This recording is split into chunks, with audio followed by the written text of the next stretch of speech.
Hello friends. बड़ों का आशीर्वाद बहुत गजब का सौदा है। उसमें इतनी शक्ति है कि जीवन पथ पर चलते हुए अगर कोई काम कतई बिगड़ता जा रहा है तो उस बिगड़े हुए काम को सुधारने का दम भी आशीर्वाद में होता है। बेंगलोर के रहने वाले एक व्यक्ति की सच्ची घटना आप सबको शेयर करता हूं। जब मृत्यु का समय निकट आया तो एक पिता ने अपने पुत्र, जिसका नाम धर्मपाल था, बुलाकर कहा कि बेटा, मेरे पास तुम्हें देने के लिए विरासत में कोई संपत्ति नहीं है, पर मैंने जीवन भर सच्चाई और प्रामाणिकता के साथ काम किया है, तो मैं तुम्हें आशीर्वाद देता हूं कि तुम जीवन में बहुत सुखी रहोगे और अगर मिट्टी में भी हाथ डालोगे तो वह सोना हो जाएगी।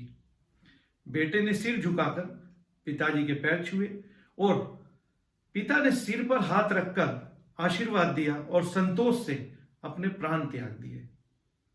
अब पूरे घर का खर्चा धर्मपाल को ही संभालना था। उन्होंने एक छोटा सा ठेला खरीदा और अपना बिजनेस स्टार्ट किया। धीरे धीरे कारोबार बढ़ने लगा, उन्नति करने लगा और ये जो ठेला है वो एक दिन छोटी सी दुकान में परिवर्तित हो गया।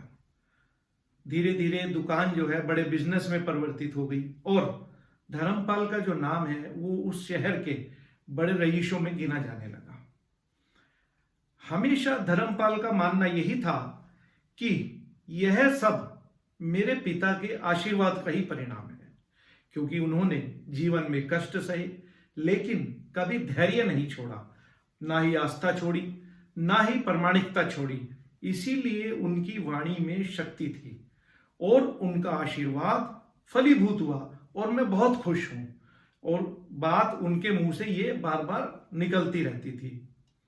एक दिन उनके मित्र ने पूछा, अगर तुम्हारे पिता में इतनी पावर थी तो वे खुद संपन्न क्यों नहीं हो पाए, वो खुद क्यों इतने सुखी नहीं हो पाए? तो धर्मपाल ने कहा कि मैं पिता की ताकत की बात नहीं कर रहा हूं, मैं हमेशा उनके आशीर्वाद की बात करता हूं। इस प्रकार बार बार अपने पिता के आशीर्वाद की बात करते से लोगों ने उसका, धर्मपाल का जो नाम है वो बाप का आशीर्वाद रख दिया। धर्मपाल को इसका कतई भी बुरा नहीं लगता था, बल्कि वह कहता था कि ये तो मेरे पिता के आशीर्वाद का ही फल है। ऐसा करते करते कई साल बीत गए। धर्मपाल का जो व्यापार है वो विदेशों में भी फल फूलने लगा। एक बार उसके मन में एक सवाल आया कि यदि मुझे लाभ ही होता है तो मैं एक बार नुकसान का अनुभव भी करता हूं। और उसने अपने एक मित्र से पूछा कि कोई ऐसा व्यापार बताओ जिससे मुझे हानि हो, नुकसान हो। मित्र को लगा कि धर्मपाल का जो दिमाग है वो सफलता और पैसे के घमंड से बहुत ऊंचा हो गया है, इसलिए इसको नुकसान हो ऐसा ही मैं धंधा बताता हूं। तो उसके दोस्त ने कहा कि आप भारत में लौंग खरीदो और उसे जहाज में भरकर अफ्रीका के जंजीबार में जाकर बेचो। धर्मपाल को यह बात ठीक लगी।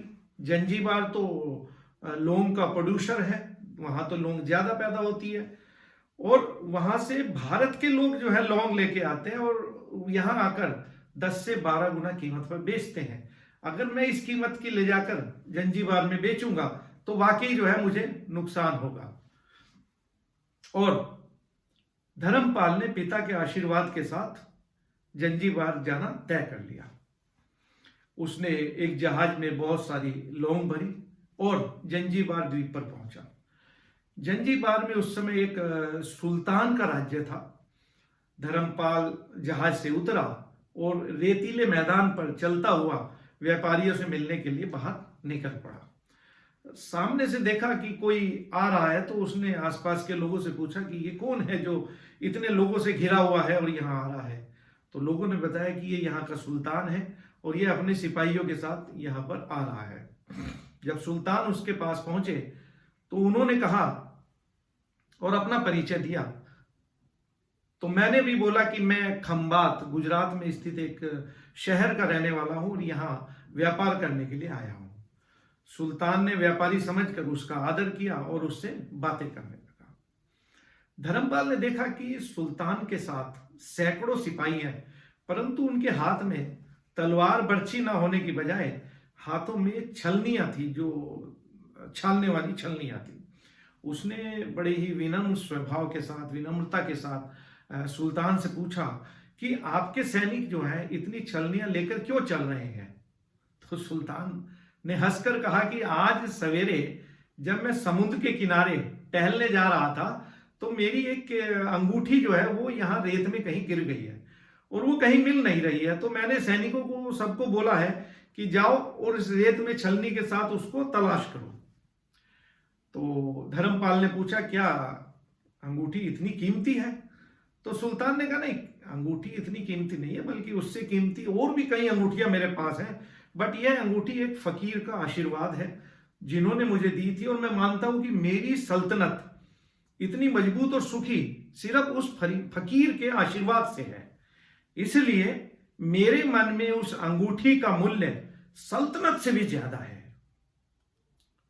इतना कहकर सुल्तान ने फिर पूछा, बोलो सेठ, इस बार आप क्या माल लेकर आए हो? तो सुल्तान ने जब सुना कि धर्मपाल जो है लोंग लेकर आया तो उसका आश्चर्य का ठिकाना नहीं रहा। यह तो लोंग का ही देश है सेठ, यहां लोंग बेचने आए हो? किसने आपको ऐसी सलाह दी? जरूर कोई आपका दुश्मन है जिसने आपको यहां भेजा। अरे भाई, यहां तो एक पैसे में मुट्ठी भर लोंग मिलते हैं, यहां लोंग कौन खरीदेगा और तुम क्या कमाओगे? धर्मपाल ने कहा, मुझे यही देखना है कि यहां मुनाफा होता भी है या नहीं, क्योंकि मेरे पिता के आशीर्वाद से मैंने जो भी धंधा किया उसमें हमेशा मुनाफा हुआ है। तो मैं देखना चाहता हूं कि उनके आशीर्वाद से क्या यहां भी मुनाफा होगा। सुल्तान ने पूछा, पिता का आशीर्वाद, इसका क्या मतलब? धर्मपाल ने कहा कि मेरे पिता ने सारे जीवन ईमानदारी और प्रामाणिकता से काम किए, परंतु धन नहीं कमा सके, तो उन्होंने मुझे मरते हुए यह आशीर्वाद दिया और भगवान का नाम लेकर मेरे सर पर हाथ रखा कि तुम जब किसी भी मिट्टी में हाथ डालोगे वह सोना हो जाएगी।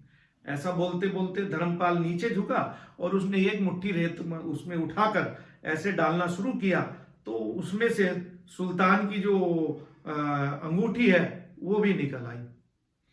धर्मपाल और सुल्तान के आश्चर्य का ठिकाना नहीं रहा। यही वह सुल्तान की गुम हुई अंगूठी थी और सुल्तान बड़ा प्रसन्न हुआ और बोला, वाह खुदा, आपकी करामात का भी पार नहीं है, आप पिता के आशीर्वाद को सच्चा करते हो। धर्मपाल ने कहा, फकीर के आशीर्वाद को भी परमात्मा सच्चा करता है। सुल्तान और खुश हुआ, धर्मपाल को गले लगाया और कहा, मांग सेठ, आज जो तू मांगेगा मैं तुझे दूंगा। धर्मपाल ने कहा, आप 100 वर्ष तक जीवित रहो और प्रजा का अच्छी तरह से पालन करो, इसके अलावा और मुझे कुछ नहीं चाहिए। सुल्तान और भी अधिक प्रसन्न हुआ और उसने कहा, सेठ, तुम्हारा सारा माल मैं खरीदता हूं और तुम्हें तुम्हारे माल की मुंह मांगी कीमत देता हूं।